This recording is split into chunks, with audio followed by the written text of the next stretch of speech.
ભારતના ચોમાસા ઉપર દક્ષિણ ગોળાર્ધમાં પ્રવર્તતી હવામાનની સ્થિતિ પણ નિર્ભર છે.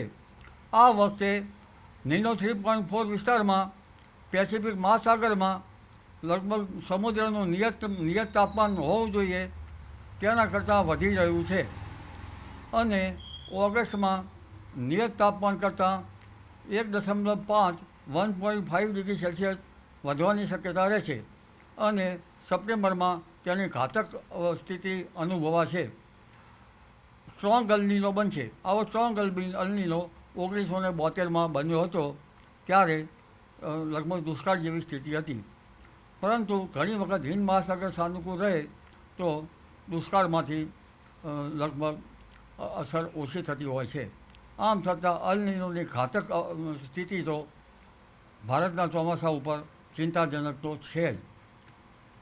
લગભગ આ અલનીનોના વખતમાં અણધાર્યો ભારે વરસાદ થઈ શકે, ચોમાસામાં વચ્ચે બ્રેક પણ આવી શકે અને લગભગ ઓછો વધતો વરસાદ થઈ શકે.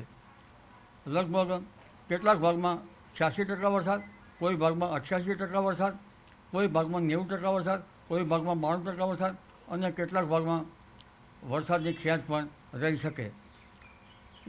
લગભગ હવે જોવા જઈએ તો આ વખતે ચોમાસું થોડુંક મુંબઈમાં અટકેલ છે.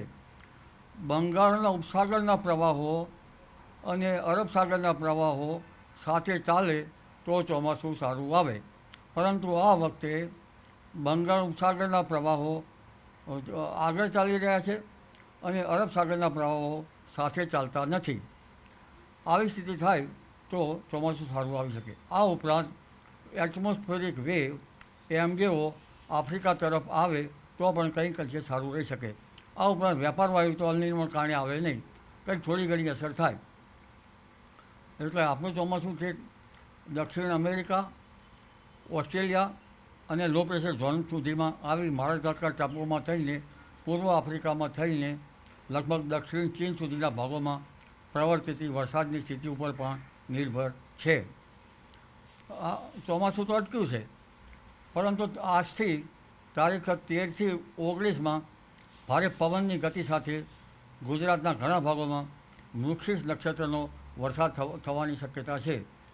જેમાં કેટલોક વરસાદ અત્યારે હાલ જે પશ્ચિમ વિક્ષોભ આવે છે અને સાયક્લોનિક સર્ક્યુલેશન થઈ રહ્યું છે તેના કારણે કેટલોક ભાગ અરબ સાગરના પ્રવાહોના કારણે થવાની શક્યતા રહેશે. લગભગ વરસાદ ઉત્તર ભારતના ભાગોમાં તો સખ્ત પવનના તોફાનો 60થી 70 કિલોમીટર પવનની ગતિ સાથે પવન ફૂંકાશે. રાજસ્થાનના ભાગોમાં પણ પવન ફૂંકાશે. એ પવનની ગતિ રાજસ્થાનના સંલગ્નના ઉત્તર ગુજરાતના ભાગોમાં પણ થવાની શક્યતા રહે છે.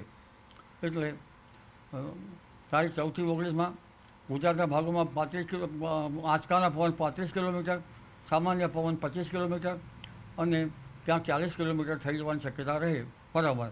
અને દરિયા કિનારાના ભાગોમાં ત્યાં 45થી 50 કિલોમીટરની ગતિ રહેવાની શક્યતા રહે. જ્યારે પવનની ગતિ વધારે હોય ત્યારે ઝાડ નીચે ઊભા રહેવું સારું નહીં, નબળા મૂળિયાવાળા ઝાડ નીચે ઊભું રહેવું સારું નહીં. અને પવનની ગતિ સાથે વીજ પ્રપાત થતો હોય તો વીજના થાંભલા સાથે એની નીચે ઊભું રહેવું સારું નહીં, કારણ કે કેટલાક ભાગમાં વીજળીના કડાકા ધડાકા સાથે પણ વરસાદ થઈ શકે. એટલે તારીખ 14થી 19માં દક્ષિણ ગુજરાત, સૌરાષ્ટ્રના ભાગો, ઉત્તર ગુજરાતના ભાગો અને પંચમહાલના ભાગોમાં મૃગશીર્ષ નક્ષત્રનો વરસાદ થવાની શક્યતા રહે છે. મૃગશીર્ષ નક્ષત્રના વરસાદના કારણે પક્ષીઓનો ત્રાસ વધી શકે, જીવજંતુનો ત્રાસ વધી શકે, અશાંતિ સૂચક યોગો ગણી શકાય. પરંતુ આદ્રા નક્ષત્રમાં વરસાદ થાય તો સારો. આદ્રા નક્ષત્રમાં 22 જૂન બાદ આવે છે આદ્રા નક્ષત્ર, પણ તે બપોરના ભાગમાં આવે છે. એટલે પરંપરાગત જ્ઞાન પ્રમાણે ઘાસચારાની નિપજ ઓછી થાય, પણ સોમવારે આદ્રા નક્ષત્ર છે એટલે તેનું ફળ કંઈક અંશે સારું મળી શકવાની શક્યતા રહે.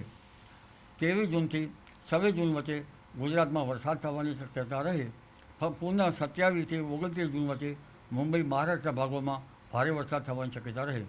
કેટલાક ભાગમાં ભારેથી અતિ ભારે વરસાદ થવાની શક્યતા રહે. દક્ષિણ ગુજરાતના ભાગોમાં પણ ભારે વરસાદ થવાની શક્યતા રહે. પુનઃ તારીખ 29 જૂનથી 7મી જુલાઈ વચ્ચે વરસાદ થવાની શક્યતા રહે. જો આદ્રા નક્ષત્રમાં ખાડા ખાબોચિયા ભરાય અને તળાવ ભરાય તો પછી પુનર્વસુ નક્ષત્ર એટલે 7મી જુલાઈ પછી નદી નાળા છલકાય તેવો વરસાદ થવાની શક્યતા રહેતી હોય છે.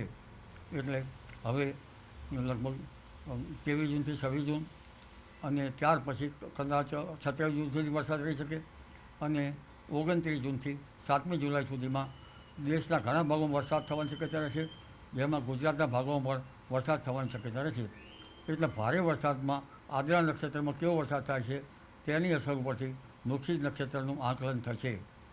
ઓગસ્ટ માસમાં અલ નીનોની પરાકાષ્ઠા લગભગ દક્ષિણ પેસિફિક મહાસાગરમાં નિયત તાપમાનમાં જ્યાં મપાય છે ત્યાં 1.5 એટલે 1.5 ડિગ્રી સેલ્સિયસ જવાની શક્યતા રહે છે અને સપ્ટેમ્બરમાં ત્યાંની ઘાતક અનુભવ થશે. એટલે અલ નીનોની અસર પણ થતાં ક્યારેક અંધારે ભારે વરસાદ તો ચોમાસામાં બ્રેક પણ આવી શકે. ચોમાસામાં બ્રેક આવે ત્યારે ખેડૂત ભાઈઓએ પિયતનું વ્યવસ્થાપન કરવું સારું રહે. વરસાદ તો ઓક્ટોબર સુધી થવાની શક્યતા છે, પરંતુ અલ નીનોની ઘાતક અસર ટાળી શકાય તેમ નથી. એટલે હવે ચોમાસુનો વરસાદ થશે અને 23 જૂનથી સારો વરસાદ થશે. જી.